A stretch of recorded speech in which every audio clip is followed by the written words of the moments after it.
트로트 가수 홍진영, 37, 이 전공법을 택했다. 논문 표절건으로 사과를 한 뒤 1년 5개월간 자숙을 해온 그녀다. 지난 6일 신곡 비바라비다, 비버라비더, 인생이여, 만세, 공개에 맞춰 언론과 마주했다. 보통 잘못으로 반성의 시간을 보낸 연예인들은 날카로운 질문을 피하기 위해 편집이 가능한 방송 등을 통해 은근슬쩍 복귀하는 경우가 다반사다. 비바라비다 발매 하루 전 청담동 소속사 IMH 엔터테인먼트에서 만난 홍진영은 한마디가 조심스러워서 고민하느라 이틀 동안 2시간만 잤다고 말했다. 방전됐던 그녀가 다시 배터리를 채우기 위해 나섰다. 다음은 일문일답. 지난 1년 5개월은 데뷔, 2007년 그룹 스완으로 데뷔했다가 2009년 트로트 가수로 전향, 이후 인생에서 가장 복잡한 신경으로 보냈을 것 같습니다. 그 일, 논문 표절, 이 있고 나서 계속 신경이 복잡했어요. 무엇보다 후회를 많이 했어요. 사건 당시 정신이 없었고 어디 물어볼 데도 없었죠. 그런 일이 갑자기 생기니까 무서운 게 컸습니다. 특히 두려웠던 건 표절을 인정하게 되면 응원해주시는 분들이 등을 돌리지는 않을까, 나를 너무 미워하면 어쩌지, 다시는 무대에 못 서면 어떡하지라는 생각들이었어요.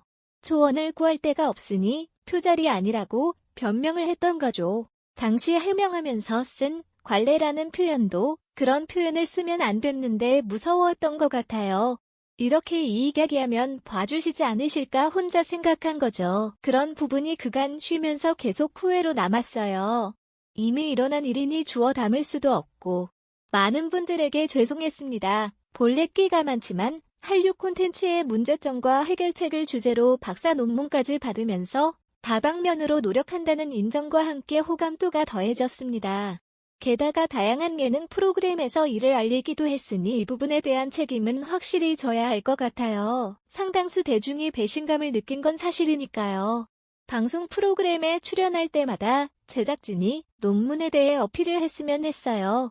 5개 방송 중에 4개가 거기에 포인트를 맞췄죠. 너무 알리는 게 과해서 중간에 제가 빼달라고 요청을 한 적도 있었습니다. 신인 때 특히 사랑의 배터리로 활동할 때는 안티가 많았어요. 신인 때는 튀어야 한 컷이라도 더 나오니까 일부러 3개 하고나 됐던 건 사실이죠. 또 저를 알려야 하다 보니까 방송에서 그렇게 할 수밖에 없었어요. 이번에 언론을 직접 만나면 불편한 질문이 나온다는 것도 알 수 있었을 텐데요. 이틀 동안 2시간 잤어요. 너무 무서웠고 한마디가 조심스러운 거예요. 시기적으로도 그렇고 제 이야기가 잘못 전해지거나 와전이 되면 어떡하지라는 걱정도 있었습니다. 제가 자숙하는 와중에도 많은 기사들이 나왔잖아요. 직접 얼굴을 뵙고 말씀드리는 것이 맞다고 생각했어요. 이 시점에 컴백을 결심하게 된 계기가 있나요? 특별한 계기는 없었어요. 제가 1인 기획사를 운영하잖아요. 제가 일을 안 하면 회사가 올스톱이 됩니다. 일하고 싶어요라고 직원들이 이야기를 하는데 책임감이 더해지고 어깨가 무겁더라고요. 작곡가 조영수 오빠가 좋은 곡을 주셔서 컴백을 하게 됐죠. 영수 오빠와는 배다른 남매 느낌이에요. 무슨 일 있을 때마다 찾아와서 용기를 주시고 좋은 말도 해주시죠. 데뷔곡 사랑의 배터리를 만든 조영수 씨가 작곡한 비바라비다, 비버라비더, 인생이여, 만세는 풀라틴 밴드 풍의 댄스곡이에요. 컴백을 하게 되면 슬픈 곡을 선택해야 하나라는 생각도 했는데 아무래도 가수 홍진영의 이름을 세상에 알린 건 사랑의 배터리 같은 신나는 곡이에요. 초심으로 돌아가서 해야 한다면 그런 곡이 맞지 않을까 생각했어요. 가이드를 들었을 때 라틴 느낌이 들었고 제가 작사에 참여를 하면서 라틴어를 찾아봤어요. 비바라비다라는 말이 와 닿았고 이걸로 노랫말을 쓰게 됐죠. 밝은 노래라 뮤직비디오에서 해맑게 나오는데 근심, 걱정이 없어 보일까봐 걱정했지만 밝은 노래이다 보니 그렇게 촬영을 했어요. 물론 방역 지침을 준수했고요. 비바라비다의 영어 버전도 함께 발표했습니다. 영수 오빠가 이 곡은 팝스러워. 영어 버전을 하게 되면 좋을 것 같다고 제안하셨어요. 발음 연습을 열심히 했어요. 트로트를 부를 때 목을 쪼아서 부르게 되는데 영어 버전을 부를 때는 혀가 안 꼬이더라고요. 살도 많이 빠진 것 같아요. 논란 이후 처음엔 7kg가량이 빠졌어요. 괴로워서 밥을 안 먹으니 면역력이 떨어질 것 같더라고요. 반성하는 시간을 갖고 있는데 코로나19에 걸렸다고 기사가 나면 어떡하지라는 생각에 밥을 챙겨 먹었습니다. 지금은 논란 전보다 4에서 5kg 정도 빠졌어요. 신인 때 체중이랑 비슷합니다. 지난해 11월 코스피 상장사 아센디오가 100억 원을 투자하는 등 회사의 변화도 생겼습니다. 아이돌을 준비한다는 설도 있었어요.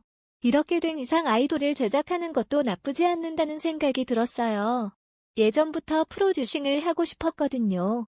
신인 개발에도 관심이 많지만 예능 제작도 하고 싶어요. 워낙 OTT 시장도 커졌잖아요. 친한 PD님에게 조언을 구하기도 했는데 여력이 된다면 좋은 분, 창작자들을 모시고 싶어요. 다이어트, 결혼 과정에 이르는 커플 등 지금까지 다루지 않는 리얼리티에 대한 아이디어가 있습니다. 예능 프로그램에서 활약도 많이 했는데 이번에 예능 출연 계획도 있나요? 지금 당장은 없어요. 가수 홍진영으로서 노래하는 모습을 보여드리고 싶은 마음이 현재는 커요. 일단 방송 스케줄은 잡지 않았고 10일 SBS 인기가요가 첫방이자 막방이에요. 자숙 기간 고비는 없었나요? 저는 누구보다 저를 긍정적인 사람 중에 한 명이라고 여겼어요. 누구보다 밝게 지낸다고 생각했는데 바쁘게 지내다가 아무것도 없는 시간을 보내다 보니 심적으로 힘들고 복합적인 감정이 들었어요. 생각이 꼬리에 꼬리를 물고 누워있으면 잡생각만 나고 멍 때리는 시간도 늘어나고 심신의 안정을 위해 향초나 디퓨저도 만들었죠. 원래 댓글을 다 찾아봤는데 이번 컴백을 앞두고는 멘털이 약해져 있으니까 못 보겠더라고요. 또 다른 상황에 어려움에 처할 수도 있는 후배, 동료들에게 해주고 싶은 말을 묻자 멘털 관리가 중요해요. 저 역시 멘털이 무너져 잡기까지 쉽지 않았어요. 별의별 생각이 다 들더라고요.